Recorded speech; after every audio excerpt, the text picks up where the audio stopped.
Hi there, thank you very much for coming to watch this little tutorial. It's really, really fun. It's something kind of I spotted a little while ago, but just never got around to the opportunity to kind of put it into practice here. And it's what I call coffee cup art. So you've probably seen it if you ever go to like a Starbucks or a nice coffee house, and they do these little displays on top. Very cool. This is a way of doing it digitally. I'm very, very much personalizing it. I think this would be really cool if you do run a coffee house and if you have like a logo or something like that you actually want to kind of put on top for a bit of purposes of marketing, and you couldn't necessarily actually do it in real life. This is kind of a kind of fancy digitized way of kind of cheating it, so to speak. So what you're going to need is an image that ideally is kind of top down, looking into a coffee pot, but more so like a latte drink, something with a little bit of texture. I think works a little bit better. Ideally, when it's more brown like this, as opposed to having any kind of milky top, etc. to it. So something ideally like this, whether you kind of shoot something like this, or whether you just go to a stock site and have a look for a kind of a latte cup like this. It could be another one that's maybe more down at an angle. I think for starting off, it's much easier to do it kind of as a flat lay, really. But once you understand the principle of it, then all the case it needs doing of like playing around with the logo, with the positioning, etc. So either way, that's what I've got there. So let's just kind of unclip that from the background, because the other thing that I'm going to need is something to place over the top. So I thought it was only fair that we start off with our iPhotography logo. Now I've already kind of prepped this in the background to basically kind of cut out any of the black areas of our logo. It's just white, because if you bear in mind what we're actually going to be putting on, we kind of want this design to look like it's the kind of the milk in the design, or on top of the latte. So anything that's black, etc., you've got to get rid of. Any other colors you've got to get rid of. So it ends up being more like a cutout. Okay, so that's what we've got here. Now what we're going to do with our logo, we're going to go to our layer blending mode. So in Photoshop, we double click on that layer blending mode. That layer, sorry, and we get our blending styles, or layer style as it's called, options. Now, if it isn't set to being white already, then you need to kind of add the color overlay. I will just do it for argument's sake here anyway. You can see it's set to purple, but we don't want that. We want it to look like milk, so just go to white, press OK. So that's that part done. Then we're going to come to bevel and emboss. Right, now we need to follow a set of parameters with these settings here. So I've got them kind of on one side of my screen here, so I'm going to go through them bit by bit. Initially, we need to change our style. We need to go from where we were at the minute, from outer bevel. I'm going to change it to emboss. So we've got emboss. Okay, it's all looking a little bit strange on screen here, but don't worry, that's absolutely fine. Right, then we're going to change the sorry, we're going to keep that to set to smooth. The depth, I think we will change. We don't need it to be as high. It's about 1000%. I think we're taking it to about 200 to 210. I think is quite good.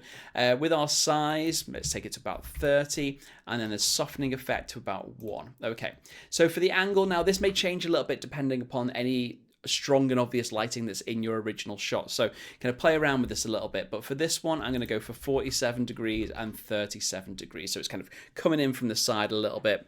But as I say, if you need to change it based upon the lighting, then yeah, you can just move that around a little bit. You've even got the sundial in the middle here, which makes it kind of quite easy to kind of play around with the positions, and you get a bit of a preview as to what it would look like based upon any of the lighting that's in the shot. But let me just go back to my sets before. So we go to there, and then the I think we want to change the highlight mode to something like linear dodge. Okay, we're going to go to there. I'm not going to play around too much with the bottom bits, with the opacity and the shadow mode from there. I'm going to keep them about right where they are, about 30% and 24% from there. Okay, so we've got that set. Now the next thing we need to do, again, we're still on the actual icon itself, we're still on the logo. We're going to come up to filter, and we're going to go to distort, and we're going to go to zigzag. Okay, so this is the zigzag. So this is what's going to make it look like it's sat on top of the coffee, because if you just plonk it on top of as it is there, it's not necessarily going to look that genuine.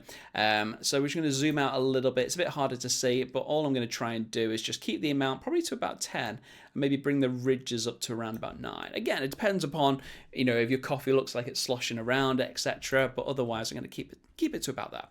Right, now let's actually get it onto the board. So we're going to pull it across, and then you can see it's a separate layer on its own.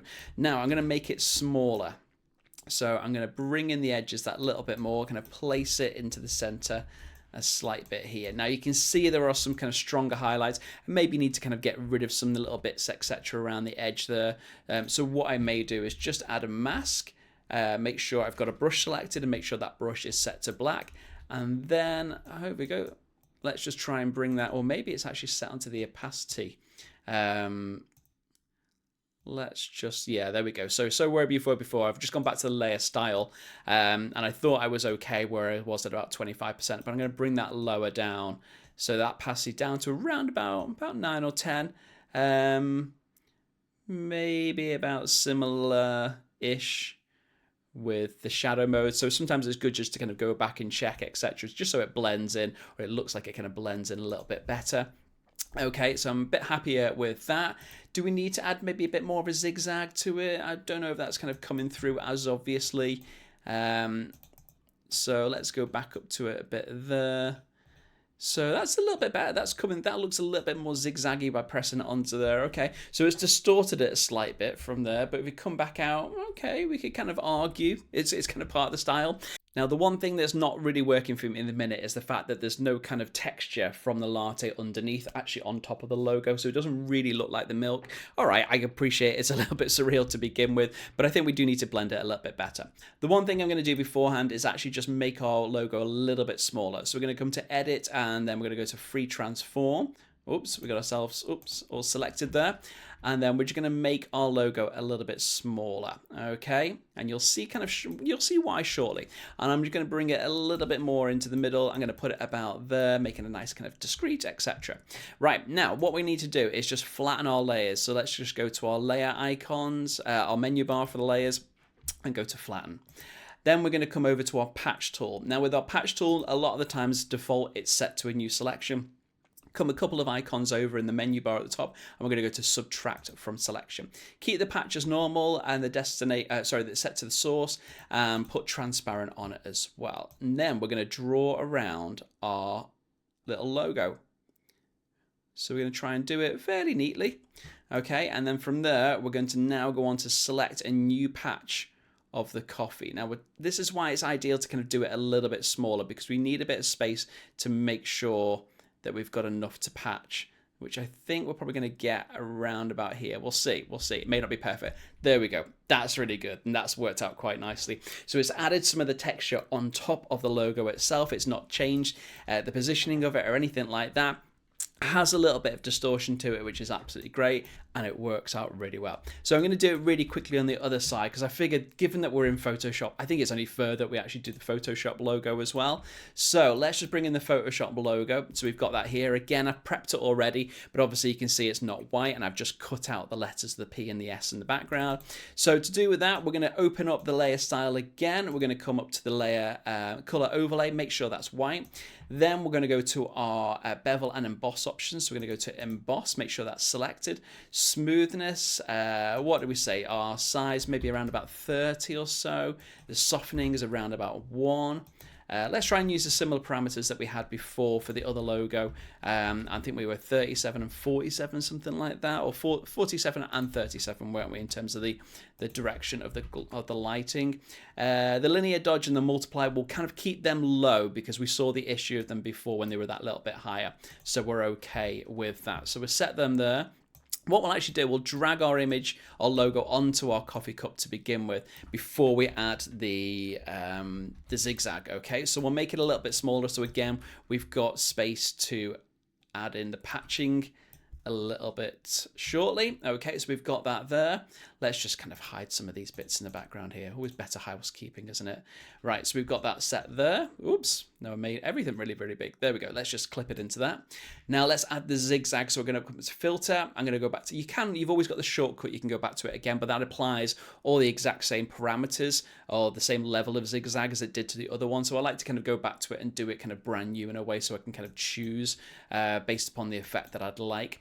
So with the actual zigzag window popping up here, you can see without the overlay on what the effect of the zigzag would look like based upon where we're at the minute. Do we want it to be a little bit like that? Do we want it to be a little bit like that? How crazy do we want the ridges to be?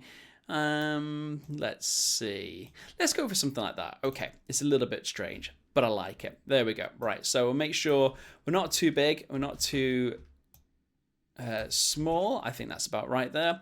Let's flatten it. Okay, and then this is the last step again. we're just going to go to our patch tool, make sure we're on subtract from selection, set on source, set on transparent, and we're going to draw our selection around our Photoshop logo. There we go, and we're going to drag to a new area of the latte so we get that texture, put it over the top just like that. Brilliant. There we go. And that is it. It's easy as pie. Honestly, all you need to do is get yourself some images that suit for it, and something, you know, as a logo. It could be someone's face or something like that you can play around with. But make sure you kind of follow the same steps as what we've been doing. Really fun little piece of coffee cup art.